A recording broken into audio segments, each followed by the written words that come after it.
Magluluto ako ng pansit. Hindi makita.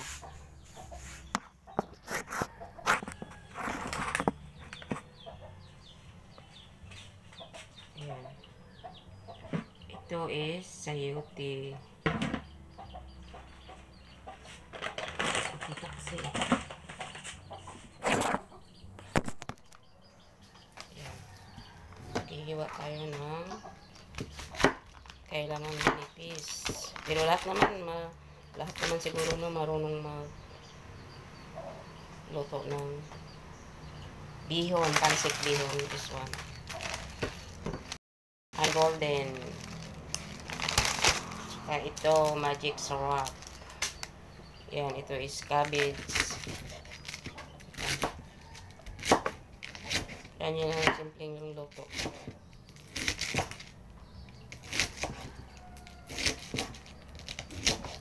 So yan, simple lang. Simple lang ang luluto. Ang pagluto ko, hindi masyadong daming maarte. Daming ingredient. Nagtitipid.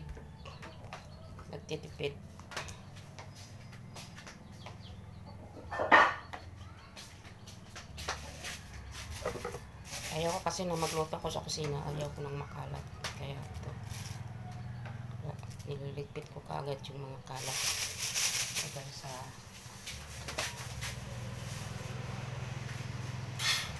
yan, ito. Yan ang mga ingredient. At saka ito yung panggisa. Ang ginamit ko ano lang. Basta simple lang yung luto ko. Hindi masyadong maraming pa iklat-iklat. Bawang lang at saka sibuyas. Yung panggisa kong mamaya. Saka yung ilagay ko yung hinimay-himay ko na manok. Yung niluto naman kanina. Yung sa unang vlog ko na pinakita. Sa unang video ko. Yung manok na natira. Para tipid, makapag-save tayo ng pera. Makapag-save tayo na magagamit natin sa ibang bagay. Yun, hinimay-himay ko. Nakapaghugas naman ako. Ilang pieces na ako nakapaghugas. Yan, hinimay-himay ko ng maliliit. Yan, yung manok. Ito yung namin mamaya isa ko.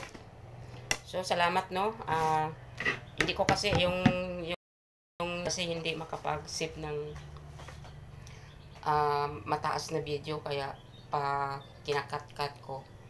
Ngayon, sa sunod ko na naman na video, papakita ko paano ko lutuin yung ginisang bihon. Ayan. I'm using golden special bihon. Ayan. Yan lang, ito lang yung mga ingredient. Ano lang, 1, 2, 3, 4, apat lang na klase ng ingredient na ilalagay ko sa aming pancit bihon. Very simple life. Ang iniisip ko kasi makapagtipid. Masarap naman ayusin mo lang pagluto na may galing na pagmamahal sa puso. So masarap na yun kahit kunting sahog lang. Okay na yun. So salamat, no? Salamat at mayroon na akong 175 vlog. Sorry. 175 subscribers. So, salamat, no, sa tuloy-tuloy na yung pagtangkilik sa aking vlog. God bless us all. And again, Happy Father's Day sa lahat-lahat na mga tatay, single father or married father. Masayang araw ng mga tatay. God bless sa inyong lahat at maging matatag lang kayo sa lahat ng hamon sa buhay. Kasi kung mahina tayo, hindi talaga tayo manalo. Pero pag maging matatag tayo, mananalo talaga tayo at the end. Yun lang. So, salamat. God bless us all.